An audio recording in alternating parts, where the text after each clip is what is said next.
In the unforgiving mountains of Afghanistan, where death whispers through every canyon and trust is measured in heartbeats, 163 elite Rangers found themselves trapped in a nightmare that military strategists would later call impossible to survive. The enemy had them surrounded, ammunition was running low, and rescue seemed like a distant dream. Then, from a ridge 800 meters away, a single shot rang out, fired by someone the Taliban never saw coming. This is not just another war story. This is the true account of how one person's extraordinary skill and unwavering courage turned certain death into legendary victory. When you think you know what heroes look like, this story will change everything you believe about warfare, survival, and the power of never giving up when everything seems lost. The morning sun cast long shadows across the rocky terrain of the Kunar province in Afghanistan. But Staff Sergeant Marcus Rodriguez knew this would be no ordinary day. As he checked his equipment for the third time, the weight of responsibility settled on his shoulders like a familiar burden. Rodriguez commanded Alpha Company's 2nd Platoon, 37 Rangers who had become his brothers over countless missions in this unforgiving landscape. The mission briefing had been straightforward enough. Intelligence reports indicated a high-value Taliban commander was hiding in a compound nestled deep in the mountain valleys, surrounded by a network of caves and defensive positions that the enemy had been fortifying for months. The target, known by the code name Scorpion, was responsible for coordinating attacks against coalition forces and local Afghan civilians who dared to cooperate with the government. Rodriguez gathered his men around a detailed topographical map spread across a wooden crate. The compound sat in a valley that looked like nature had designed it specifically for an ambush. Steep rocky walls rose on 3 sides, with only one main entrance and exit through a narrow pass that could easily be blocked. The Rangers would have to approach through this bottleneck, secure the target, and extract through the same dangerous corridor. "Listen up," Rodriguez said, his voice cutting through the morning air. "We've got 163 Rangers going in on this one. For company's coordinated assault. Intel says Scorpion has maybe 20 fighters with him, but you know how reliable that intelligence can be out here. We go in expecting the worst and hoping for the best." Private First Class Danny Kim, the youngest member of the platoon at barely 19 years old, raised his hand. "Sergeant, what about the civilian population in the area?" The briefing mentioned possible non-combatants. Rodriguez nodded approvingly. Kim always asked the right questions, the ones that could save lives later. "Good thinking, Kim. There's a small village about 2 clicks north of the target. Mostly farmers and their families. They've been caught between us and the Taliban for months now. Our rules of engagement are crystal clear. Positive identification before engaging any target. We're here to get Scorpion and his lieutenants, not to harm innocent people trying to survive in this mess." The plan called for Alpha Company to approach from the east, while Bravo Company would circle around to block the western escape route. Charlie and Delta companies would provide overwatch from the surrounding ridgelines, ready to offer suppressive fire and prevent enemy reinforcements from reaching the compound. It was a textbook operation, the kind they had executed dozens of times before. As the Rangers prepared to move out, Rodriguez couldn't shake a feeling of unease that had been growing in his gut since the briefing. Something about this mission felt different, though he couldn't put his finger on exactly what was bothering him. The intelligence seemed too clean, too convenient. In his experience, high-value targets didn't usually make themselves this easy to find. Sergeant First Class Maria Santos, the platoon's medic and one of the few female Rangers in the company, checked her medical supplies one final time. Santos had earned her place among these elite soldiers through sheer determination and skill that impressed even the most skeptical veterans. She could treat everything from minor shrapnel wounds to life-threatening injuries while under enemy fire, and her calm presence had saved more lives than anyone could count. "Rodriguez," she called out quietly, "my gut's telling me something's off about this one. The intel is too perfect, the target too exposed. What if this is a trap?" Rodriguez had been thinking the same thing. "I know what you mean, Santos. But Our job isn't to second-guess intelligence. Our job is to complete the mission and bring everyone home alive. We'll stay sharp, watch each other's backs, and adapt if things go sideways. The Rangers began their approach through the treacherous mountain terrain as the sun climbed higher in the sky. The rocky ground made every step a careful calculation, and the thin air at high altitude tested even their exceptional physical conditioning. They moved in a tactical formation that had been drilled into them through countless hours of training, each soldier knowing exactly where his teammates were at all times. Corporal James Washington, carrying the squad's automatic weapon, paused behind a large boulder to scan the ridgelines with his scope. Washington had grown up hunting in the mountains of Montana, and his natural ability to read terrain and spot potential threats had kept the platoon out of trouble more than once. Today, something felt wrong with the landscape ahead. Movement on a northern ridge. Washington whispered into his radio. "Can't get a clear visual, but there's definitely something up there." Rodriguez immediately called for the platoon to take cover and reassess their approach. Through his binoculars, he could see the compound below, exactly where intelligence had placed it. The buildings looked quiet, almost abandoned, but that could mean anything in this part of Afghanistan.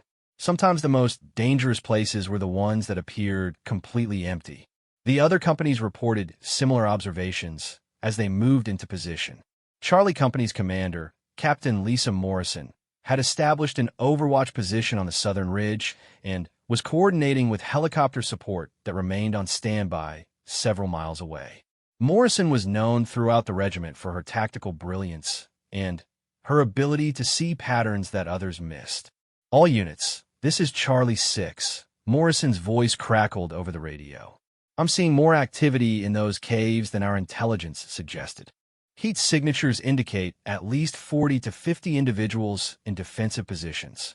This doesn't match our briefing numbers." Rodriguez felt his earlier unease transform into genuine concern. 40 to 50 fighters was more than double what they had expected, and the defensive positions suggested this wasn't a hasty retreat, but a prepared ambush.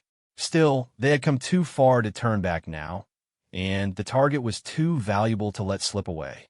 As Alpha Company continued their approach toward the compound, the Rangers spread out in a formation designed to minimize casualties if they encountered resistance. Each soldier carried enough ammunition for an extended firefight, but Rodriguez hoped they wouldn't need it.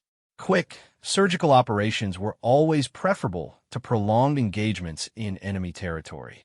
Private Kim, despite his youth, had quickly proven himself as one of the platoon's most reliable soldiers. His background in computer science had made him invaluable for handling the advanced communication equipment that kept the Rangers connected to headquarters and supporting units. As they moved closer to the target, Kim monitored multiple radio frequencies, listening for any indication that their approach had been detected. "Sergeant Rodriguez," Kim whispered, "I'm picking up a lot of radio chatter on enemy frequencies. They know we're coming." The words sent a chill down Rodriguez's spine. If the Taliban knew about their approach, it meant either their operational security had been compromised or they were walking into a carefully planned trap. Either way, the mission had just become exponentially more dangerous. Santos moved up beside Rodriguez, her medical bag secured tightly to her back. "If they know we're coming, we should consider pulling back and reassessing. This could be exactly what they want, to draw us into a kill zone where their superior numbers and defensive positions give them every advantage." Rodriguez understood the logic of Santos' suggestion, but he also knew that backing down now could mean losing Scorpion forever. The Taliban commander had already slipped away from 3 previous operations, and intelligence indicated he was planning something big. The risk of letting him escape might be greater than the risk of walking into his trap. "All units, this is Alpha 6, Rodriguez spoke in his radio. "We're going to proceed with the mission as planned, but everyone needs to be ready for heavy resistance. Check your equipment, conserve your ammunition, and remember your training. We've been in tough spots before, and we've always found a way through." As the Rangers continued their advance, the mountain terrain seemed to close in around them. The narrow valley that led to the target compound felt like a funnel, channeling them toward whatever waited ahead. Each step brought them closer to either success or disaster, and Rodriguez knew that the decisions he made in the next few minutes could determine whether his Rangers would be going home to their families or becoming statistics in a war that had already claimed too many good soldiers. The morning sun was now directly overhead, eliminating the shadows that had provided some concealment during their approach. The heat reflected off the rocky surfaces, creating a shimmering distortion that made it difficult to distinguish between real threats and mirages. Rodriguez wiped the sweat from his eyes and focused on the mission ahead, knowing that somewhere in those mountains, Scorpion was waiting for them to make their move. The first shots came from everywhere and nowhere at once, shattering the mountain silence like thunder in a clear sky. Rodriguez threw himself behind a boulder as bullets sparked off the rocks around him, the distinctive crack of AK-47s echoing from multiple directions. The Rangers had walked straight into the most sophisticated ambush he had ever encountered, and within seconds, the carefully planned mission had become a desperate fight for survival. Contact! Contact! We're taking heavy fire from all directions. Rodriguez shouted into his radio as he tried to assess the situation. The Taliban fighters had positioned themselves in concealed fighting positions throughout the rocky terrain, creating overlapping fields of fire that turned the valley into a deadly maze. Every time a Ranger tried to move, bullets would rain down from a different direction. Sergeant Santos immediately began crawling toward Private Kim, who had been caught in the open when the firing started. Blood was seeping through his uniform, where shrapnel from a ricochet had torn across his shoulder, but he was still conscious and trying to return fire with his rifle. Santos reached him just as another burst of automatic fire kicked up dirt inches from their position. "Kim, talk to me. How bad is it?" Santos asked as she quickly assessed his wound while bullets continued to fly overhead. "I'm okay, Sergeant. It's just a scratch," Kim replied, though his pale complexion suggested the wound was more serious than he wanted to admit. "But our communications are compromised. They're jamming our radio frequencies. I can barely get through to the other companies." The realization that their communications were being jammed hit Rodriguez like a physical blow.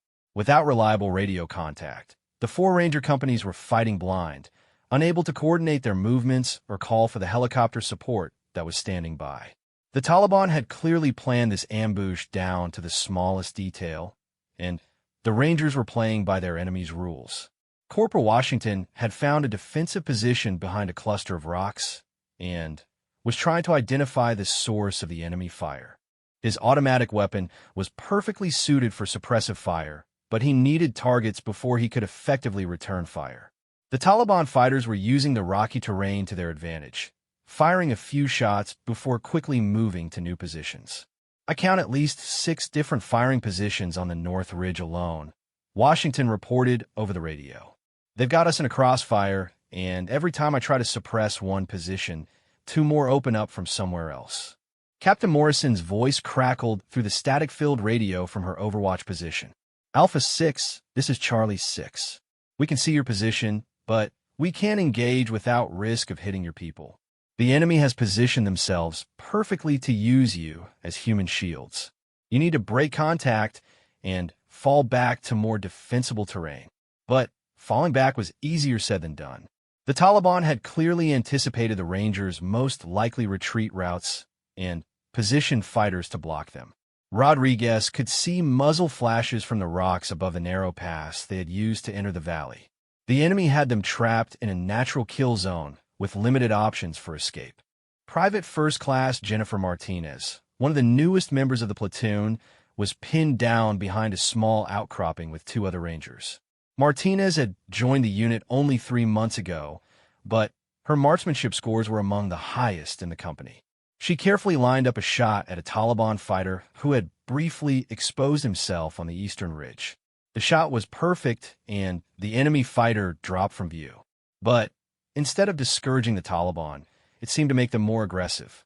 The volume of fire directed at Martinez's position increased dramatically, forcing her and her teammates to keep their heads down while bullets shattered rocks around them. "They're not fighting like usual Taliban," Martinez observed during a brief lull in the firing. "This is too coordinated, too professional. Someone with serious military training planned this whole thing." Rodriguez was thinking the same thing. The Taliban fighters they usually encountered were brave, but often poorly coordinated. This ambush showed a level of tactical sophistication that suggested foreign training or leadership. The enemy fighters were using proper fire and movement techniques, maintaining discipline under pressure, and executing a complex plan with precision. As the firefight continued, Rodriguez realized they were facing a force much larger than the 40 to 50 fighters Captain Morrison had initially identified. The constant muzzle flashes from multiple directions suggested they were outnumbered by at least 3-1, possibly more. The Rangers' superior training and equipment were important advantages, but they couldn't overcome such overwhelming numerical odds while trapped in unfavorable terrain. Santos had managed to treat Kim's wound and was now moving between other injured Rangers under fire. 2 more soldiers had been hit by shrapnel, and one had taken a bullet through his leg. Despite the constant danger, Santos moved with calm efficiency, providing medical care while bullets whined overhead. Her courage under fire inspired the other Rangers to keep fighting despite their desperate situation. "Rodriguez, we need to do something different," Santos called out during another brief pause in the enemy fire. "If we stay here much longer, they're going to pick us off one by one. We're sitting ducks in this valley." Rodriguez knew she was right, but their options were severely limited. The Rangers were trained for aggressive offensive operations, not defensive battles from fixed positions. Their tactics emphasized speed, surprise, and overwhelming firepower applied at the point of contact. Being pinned down by a larger enemy force negated all their tactical advantages. The radio crackled with reports from the other companies. Bravo Company was also taking heavy fire and had lost contact with one of their squads. Charlie Company was trying to provide supporting fire from their overwatch position, but the enemy had clearly prepared for that possibility.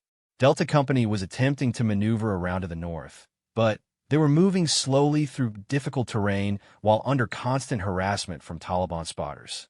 Corporal Washington spotted movement in a group of boulders about 300 meters to their front. Several Taliban fighters were trying to establish a new firing position that would give them a better angle on the Rangers' defensive positions. Washington carefully aimed his automatic weapon and sent a long burst of fire into the rocks, forcing the enemy fighters to seek cover. "That's what I'm talking about," Washington shouted as he saw one of the Taliban fighters fall. "These guys might have us outnumbered, but they're still going to pay a price for this fight." But even as Washington scored hits on the enemy, Rodriguez could see that their situation was getting worse by the minute. The Rangers were running low on ammunition, and without the ability to call for resupply or air support, they would eventually be overwhelmed. The Taliban fighters seemed to have unlimited ammunition and were maintaining a steady rate of fire that kept the Rangers pinned down. Private Kim was working frantically with his radio equipment, trying to break through the enemy jamming and re-establish communication with headquarters. If they could get a message through, helicopter gunships could be on target within minutes. But the Taliban jamming was sophisticated and effective, blocking almost all their attempts to communicate beyond their immediate area. "I'm getting some breakthrough on the emergency frequency," Kim reported, his voice tight with concentration. "It's weak, but I might be able to get a message through." Rodriguez immediately crawled over to Kim's position. If they could establish communication with their support elements, it might change the entire dynamic of the battle. But before Kim could complete the transmission, a new sound filled the air, the distinctive whistle of incoming mortar rounds. The first mortar round exploded 50 meters from Rodriguez's position, showering the Rangers with rock fragments and dirt. The Taliban had brought indirect fire weapons into play, turning their already desperate situation into a potential catastrophe. Mortar fire could reach them regardless of their cover, and the enemy had clearly calculated the range to their positions. "Mortars, take cover!" Rodriguez shouted, the though there was precious little cover available in the rocky valley. The Rangers pressed themselves against whatever shelter they could find as more mortar rounds began falling around their positions. The enemy gunners were walking their fire closer with each round, and it was only a matter of time before they found a range. Santos dragged a wounded Ranger into a small depression in the rocks, just as another mortar round exploded nearby. The shrapnel from the blast peppered the area where they had been lying just seconds before. The Taliban were methodically tightening the noose around the trapped Rangers, using their superior numbers and prepared positions to maximum advantage. Rodriguez looked around at his soldiers and saw determination mixed with growing concern on their faces. These were among the best soldiers in the world, veterans of countless operations in the world's most dangerous places. But even the best soldiers had limits, and the Taliban had created a situation that tested every aspect of their training and courage. 8 miles away from the trapped Rangers, Sergeant First Class Elena Vasquez was monitoring the tactical radio frequencies from her position on a mountain ridge that most people would consider impossible to reach. Vasquez was part of a specialized reconnaissance and surveillance team that operated independently of the main ranger companies, providing intelligence and long-range support for complex operations. At 32 years old, Vasquez had spent more than half her adult life in the military, beginning as an enlisted soldier and working her way up through sheer determination and exceptional skill. She had grown up in a small town in New Mexico, where her father taught her to hunt in the high desert, developing the patience and precision that would later make her one of the military's most effective long-range specialists. When the radio chatter from the ranger companies suddenly turned frantic, Vasquez immediately understood what was happening. She had been tracking increased Taliban activity in the area for several days, noting the movement of fighters and equipment that suggested something significant was being planned. The ambush of the ranger companies was exactly what she had been afraid would happen. Vasquez's position on the ridge gave her a commanding view of the valley where the Rangers were trapped, though the distance was at the extreme limit of even her exceptional capabilities. Through her high-powered scope, she could see the muzzle flashes from Taliban positions scattered throughout the rocky terrain. The enemy had created a perfect kill zone, and the Rangers were caught in the center of it. Her spotter, Corporal Michael Torres, was using a range finder and atmospheric measurement equipment to calculate the exact distance to various targets in the valley. Torres had worked with Vasquez on more than 30 missions, and their partnership had become legendary among the special operations community for its effectiveness and precision. Range to the primary Taliban position is 1,847 meters, Torres reported quietly. Wind is variable, gusting from the northeast at 8 to 12 miles per hour. Temperature is rising, which will affect bullet trajectory over this distance. Vasquez nodded as she studied the terrain through her scope. At nearly 2,000 meters, this would be one of the longest shots she had ever attempted under combat conditions. The distance was so extreme that she would have to account for the curvature of the Earth itself when calculating her trajectory. More importantly, the lives of 163 Rangers depended on her ability to make shots that most people would consider impossible. The specialized rifle she carried was a .338 Lapua Magnum, modified specifically for extreme long-range precision shooting.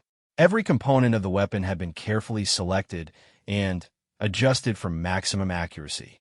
The ammunition she carried was match-grade, manufactured to tolerances measured in thousandths of an inch. Even with this equipment, success would require perfect execution under enormous pressure. Through her scope, Vasquez could see that the Rangers were running out of time. The Taliban mortar fire was becoming more accurate, and she could observe Rangers being forced to move from their defensive positions as the enemy fire intensified.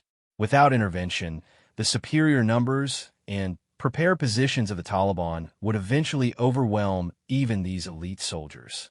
Vasquez's radio crackled with desperate communications from the trapped Rangers. The jamming was interfering with their transmissions, but fragments of their situation reports were getting through.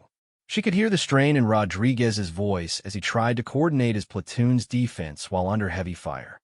Torres, I need you to establish communication with the ranger companies, Vasquez said calmly. Use the emergency frequency and tell them help is on the way. I'm going to start engaging targets, but I need them to know so they can coordinate their movements. Torres immediately began working with his radio equipment, using their superior position and more powerful transmission equipment to break through the Taliban jamming. While he worked to establish communication, Vasquez began identifying priority targets among the Taliban positions. The most dangerous immediate threat was a Taliban machine gun position that had been set up in a cluster of rocks on the north side of the valley.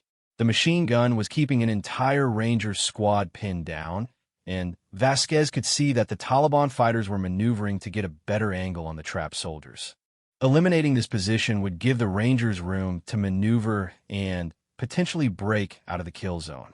Vasquez carefully adjusted her scope for the extreme distance and changing atmospheric conditions.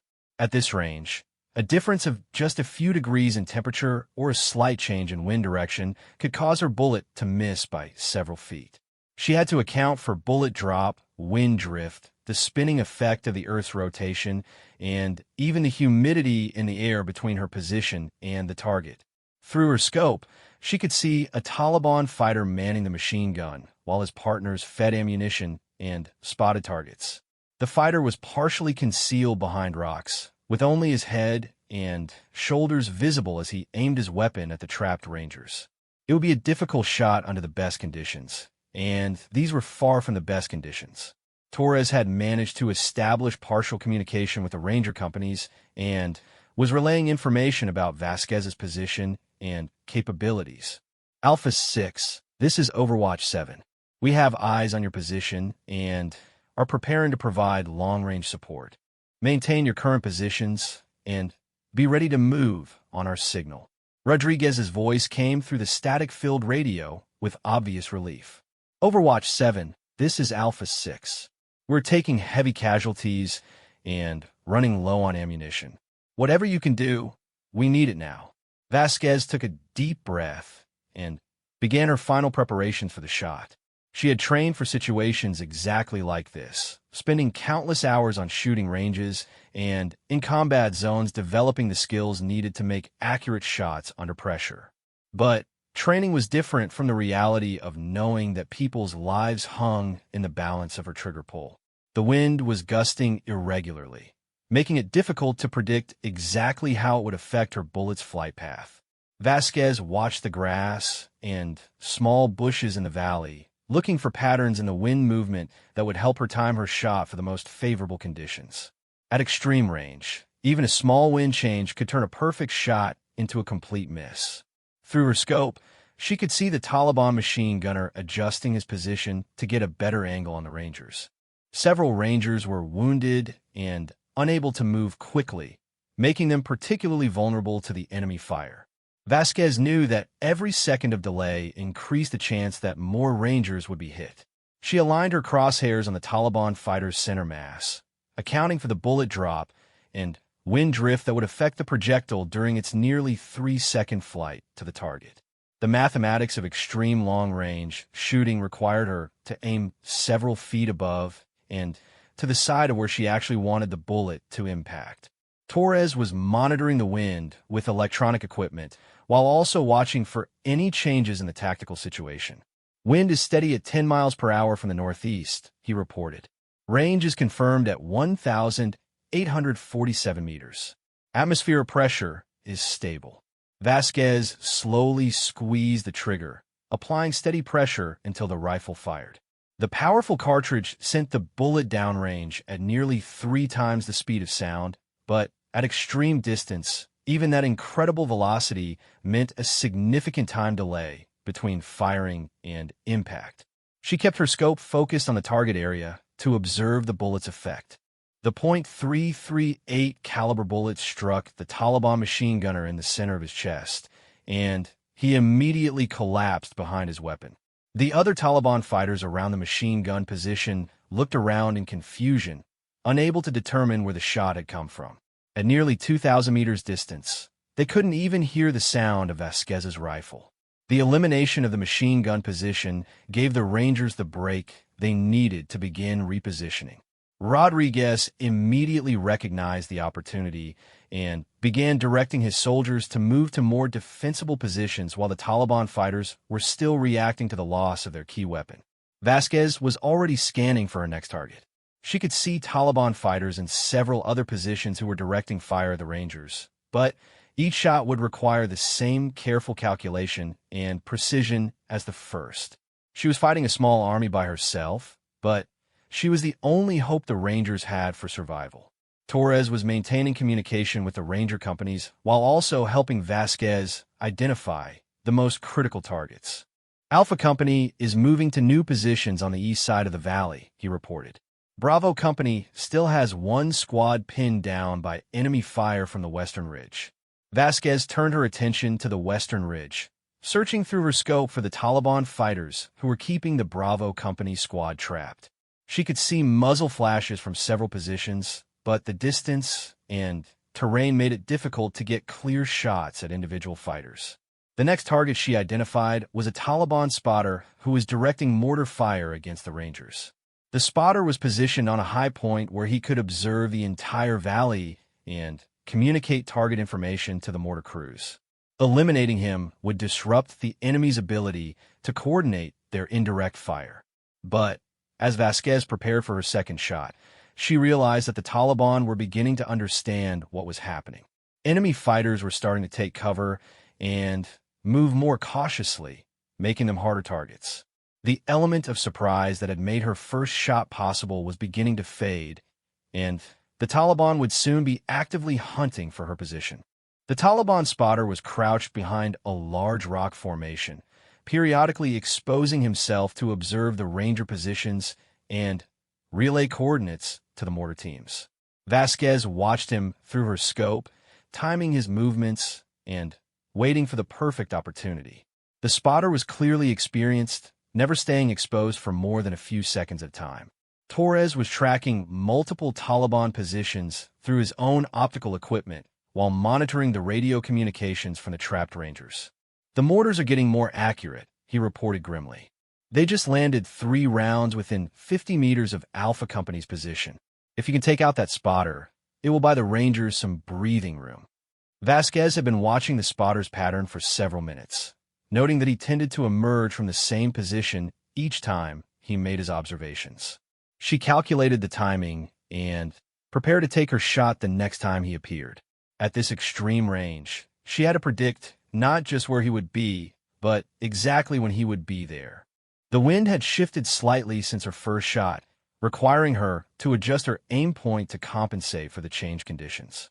The atmospheric pressure was also dropping as the day progressed, which would affect the bullet's trajectory in subtle but important ways. Every variable had to be perfect for a shot of this difficulty to succeed. When the Taliban spotter next emerged from cover, Vasquez was ready. She squeezed the trigger with the same steady pressure she had used for her first shot and watched through her scope as the bullet traveled its long arc through the thin mountain air. The impact was immediate and decisive, eliminating the spotter and disrupting the enemy's ability to coordinate their mortar fire. Down in the valley, Rodriguez could see the immediate effect of the second successful shot. The mortar rounds that had been falling dangerously close to his position suddenly became wild and inaccurate. Without their spotter to provide precise target information, the Taliban mortar crews were firing blind into the general area. "Whatever angel is watching over us, keep it up," Rodriguez called out to his Rangers as they took advantage of the less accurate mortar fire to improve their positions. Several wounded soldiers were able to move to better cover, and the medics could work more effectively without the constant threat of precisely targeted explosions. Santos had been treating a Ranger with a serious leg wound when the mortar fire became erratic. The change gave her the opportunity to properly assess and treat the injury, potentially saving the soldier's leg and possibly his life. As she worked, she couldn't help but wonder who was providing the mysterious long-range support that was giving them these crucial advantages. But Vasquez knew that her success was also creating new dangers. The Taliban fighters were beginning to understand that they were being engaged by a sniper from extreme range, and she could see them starting to search the surrounding ridgelines for her position. Their confusion was giving her temporary protection, but that wouldn't last much longer. Through her scope, Vasquez could see Taliban fighters using hand signals to communicate with each other, clearly trying to maintain coordination without using radios that might reveal their positions. Several fighters were moving to new locations, possibly in response to orders from their commanders to spread out and make themselves harder targets. Torres was monitoring enemy radio frequencies and could hear increased chatter in what sounded like urgent tones. Although he didn't speak the local language fluently, the tone and pace of the communications suggested that the Taliban commanders were trying to regain control of a situation that was slipping away from them. "They're definitely looking for us now," Torres reported. "I can see movement on several ridgelines, and their radio traffic has increased significantly. We probably have a few more minutes before they start actively hunting our position." Vasquez was already identifying her next target. The Taliban had established a position with what appeared to be a rocket-propelled grenade launcher that was threatening one of the ranger companies. The RPG position was extremely well concealed, and she had only been able to locate it by watching for the backblast signature when they fired the Rangers. The range to the RPG position was even greater than her previous shots, nearly 2,100 meters across a valley that created swirling wind patterns difficult to predict. At this distance, her bullet would be in flight for almost 4 seconds, during which time the target could move or the wind conditions could change enough to cause a miss. But the RPG posed such a serious threat to the trapped Rangers that Vasquez knew she had to attempt the shot. A single RPG round could kill or wound multiple Rangers, and the psychological effect of rocket fire was often as devastating as the physical damage. Eliminating the RPG team would remove one of the most dangerous weapons the Taliban had deployed against the Rangers. As she prepared for the shot, Vasquez could see through her scope that the Taliban RPG team consisted of 3 fighters. One carried the launcher itself, while the other 2 carried additional rockets and provided security. They were positioned in a natural rock formation that gave them excellent concealment, while still allowing them to engage targets in the valley. The wind conditions were more challenging for this shot, with gusts swirling through the valley in unpredictable patterns. Vasquez watched the vegetation and dust in the area, trying to read the wind signs that would help her time her shot for the most favorable conditions. At extreme range, wind reading became as much art as science. Torres was providing wind measurement from their position, but the wind between their ridge and the target could be completely different from what they were experiencing. Vasquez had to rely on her years of experience and training to make educated guesses about conditions she couldn't directly measure. The Taliban RPG team was preparing to fire another round at the Rangers when Vasquez took her shot. The bullet's flight time seemed endless, and she held her breath as she watched through her scope to see if her calculations had been correct. The bullet struck the RPG gunner in the upper torso, and he collapsed immediately, dropping the launcher in the process. The other 2 Taliban fighters in the RPG team immediately took cover, clearly shaken by the sudden loss of their partner. They had no idea where the shot had come from, and Vasquez could see them looking around frantically, trying to identify the threat that had seemingly struck from nowhere. Down in the valley, the Rangers were beginning to take advantage of the reduced enemy fire to consolidate their positions and tend to their wounded. Rodriguez was using the brief respite to redistribute ammunition and coordinate with the other company commanders who were also trapped in different parts of the valley. Captain Morrison's voice came through the radio from her overwatch position, clearer now that some of the Taliban jammers had been eliminated. "All units, this is Charlie 6. Our mystery sniper is doing incredible work, but we need to use these opportunities to improve our tactical situation. The enemy will adapt to this threat, and we can't count on long-range support indefinitely." Vasquez knew Morrison was absolutely right. Each successful shot was making the Taliban more aware of her presence, and they were already beginning to take countermeasures. She could see fighters moving to positions with better overhead cover and some were starting to use smoke to conceal their movements from long-range observation. The Taliban commanders were also bringing up additional weapons and fighters to replace the ones she had eliminated. Through her scope, she could see new groups of fighters moving into the valley, suggesting that the enemy had significant reserves available to continue the fight. Her intervention was helping the Rangers survive, but it wasn't going to win the battle by itself. Torres was tracking the movement of Taliban reinforcements while also maintaining communication with the Ranger companies. "I count at least 30 additional fighters moving into the valley from the north," he reported. "They're bringing what looks like additional mortars and at least one more machine gun." The arrival of enemy reinforcements meant that Vasquez's mission was becoming even more critical. She was no longer just providing support for the Rangers' escape. She was potentially the only thing preventing a massacre. The mathematics of the situation were stark. 163 Rangers against what appeared to be several hundred Taliban fighters in prepared defensive positions.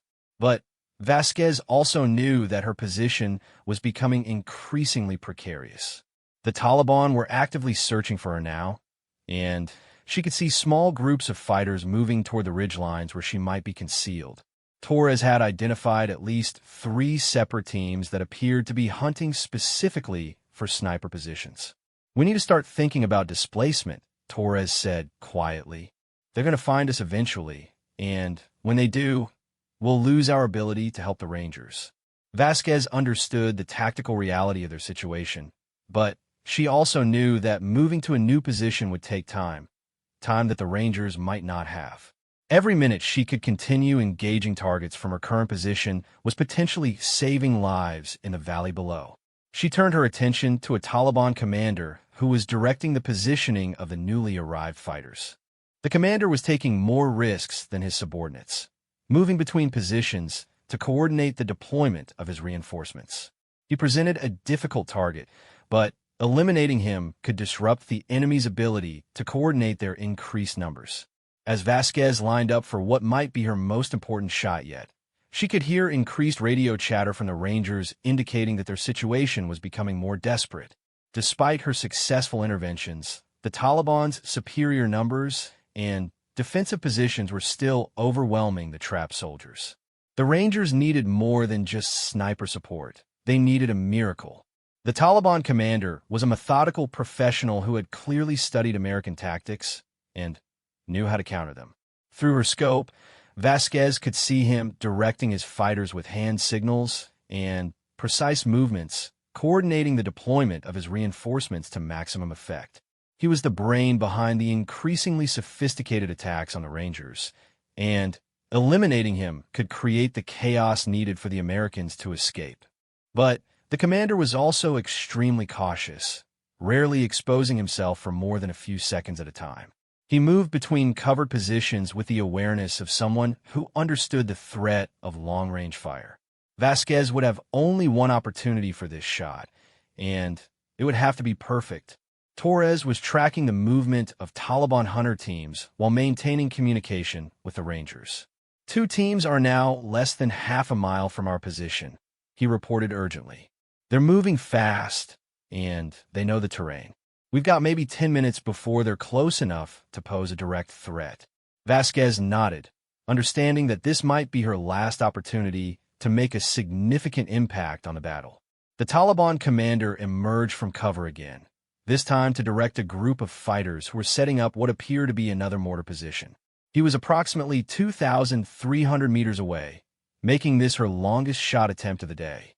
At this extreme range, Vasquez had to account for variables that most shooters never considered. The rotation of the Earth itself would affect the bullet's flight path over the nearly 5-second flight time. The bullet would drop more than 40 feet during its journey to the target, requiring her to aim well above the commander's position. Even the temperature difference between her rifle and the target area could influence the shot's accuracy. She took a deep breath and steadied herself against the rocky outcrop that had served as her shooting position all day. The rifle stock felt familiar against her cheek, and the scope's crosshairs settled on the carefully calculated point above and to the side of where the Taliban commander was standing.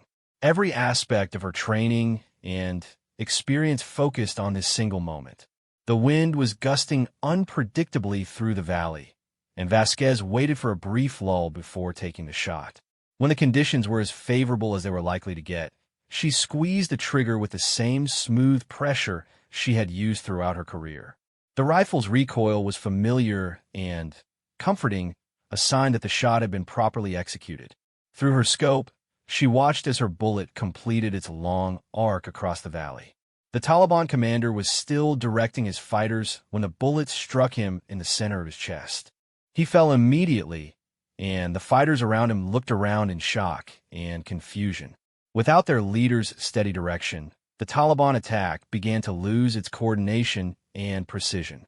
Down in the valley, Rodriguez could immediately see the effect of the commander's elimination. The Taliban fighters were still numerous and dangerous, but their attacks became less organized and their movements more erratic. Several groups of fighters seemed uncertain about their objectives without clear leadership directing their actions. "All companies, this is Alpha 6, Rodriguez transmitted over the radio. The enemy appears to be losing coordination. We need to take advantage of this opportunity to break contact and move to more defensible terrain. Prepare for coordinated movement on my signal." Captain Morrison confirmed the observation from her overwatch position. "Alpha 6, this is Charlie 6. Confirmed that enemy activity is becoming less coordinated. I can provide covering fire for your movement, but we need to move quickly before they reorganize." Vasquez knew that her time was running out. Through her scope, she could see the Taliban hunter teams were now close enough that she could make out individual fighters climbing toward her position. Torres was packing their equipment and preparing for immediate displacement, but Vasquez wanted to fire a few more shots to give the Rangers the best possible chance for escape. She quickly identified a Taliban machine gun team that was trying to establish a new firing position to block the Rangers' most likely escape route. The machine gunner was setting up his weapon while his assistant fed ammunition and provided security. Eliminating this position would keep one of the escape routes open for the Rangers. The shot was at moderate range compared to her previous targets, only about 1,400 meters, but Vasquez had to fire quickly before the Taliban hunters reached her position. She lined up her crosshairs on the machine gunner and fired without the extended preparation she had used for her longer shots. The bullet found its mark, and the machine gun position was eliminated. "Time to move," Torres called out urgently. They're less than 200 meters out and closing fast. Vasquez fired 3 more quick shots at Taliban fighters who were in positions to threaten the Rangers' escape, then immediately began moving with Torres toward their predetermined escape route. They would have to abandon their perfect shooting position and try to evade the Taliban hunters while the Rangers broke contact and escaped from the valley. As they moved across the rough terrain, Vasquez could hear increased firing from the valley as the Rangers began their fighting withdrawal. Her intervention had given them the opportunity they needed, but the success of their escape would depend on their own skills and courage. She had done everything possible from her long-range position. Torres was monitoring the radio traffic as they moved, keeping track of the Rangers' progress while also listening for signs that the Taliban hunters were getting closer to their position. "Alpha Company is moving successfully toward the eastern ridge," he reported. "Bravo Company is still in contact, but they're making progress toward the extraction point." The Taliban hunters had found Vasquez's abandoned shooting position and were now trying to track her escape route. She could hear them calling to each other as they searched the rocky terrain, but the mountain landscape provided numerous hiding places and false trails. Her years of training in evasion and escape were serving her well. After moving for nearly an hour through the treacherous mountain terrain, Vasquez and Torres reached a secondary position where they could observe the valley and assess the results of their intervention. Through binoculars, they could see that most of the Ranger companies had successfully broken contact with the Taliban forces and were moving toward designated extraction points. The helicopter support that had been standing by throughout the operation was now able to approach the area and provide close air support for the Rangers' extraction. With the Taliban leadership disrupted and their positions exposed, the helicopters could engage the enemy forces while the Rangers completed their escape. Rodriguez's voice came through the radio with obvious relief as his company reached safety. Overwatch 7. This is Alpha 6. We are clear of the immediate danger area and moving to extraction. Your support saved our lives today. We owe you everything. Captain Morrison's after-action report would later describe Vasquez's intervention as the decisive factor that prevented a catastrophic loss of life.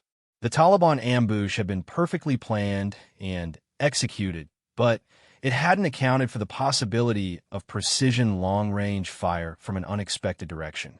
The final tally showed that all 163 Rangers had survived the ambush, though many were wounded and required immediate medical attention. The Taliban forces had suffered significant casualties, including their key leaders and heavy weapons teams. Most importantly, the Rangers had maintained their reputation as an elite force that could overcome seemingly impossible odds. Vasquez and Torres eventually made their way to a secure extraction point where they were picked up by helicopter and transported back to the forward operating base.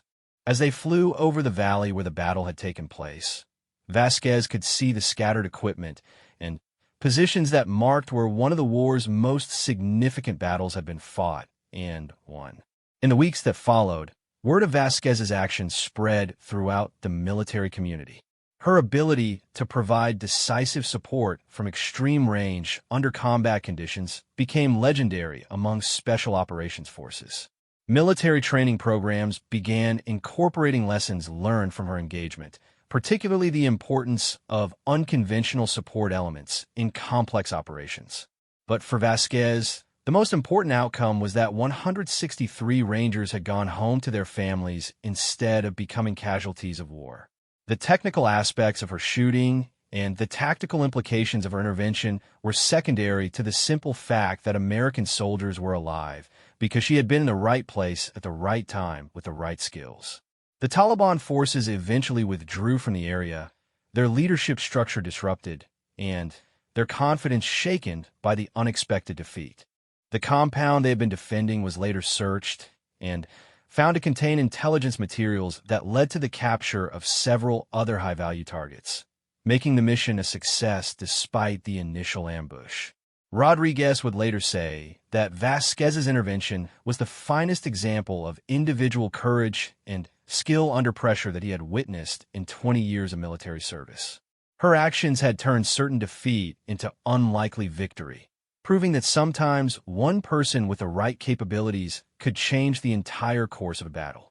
The story of the surrounded Rangers and their salvation by a lone female sniper became part of military folklore, told and retold in training academies and special operations units around the world. It served as a reminder that in war, heroism often comes from unexpected sources and that the actions of one skilled individual can sometimes achieve what entire units cannot accomplish through conventional means.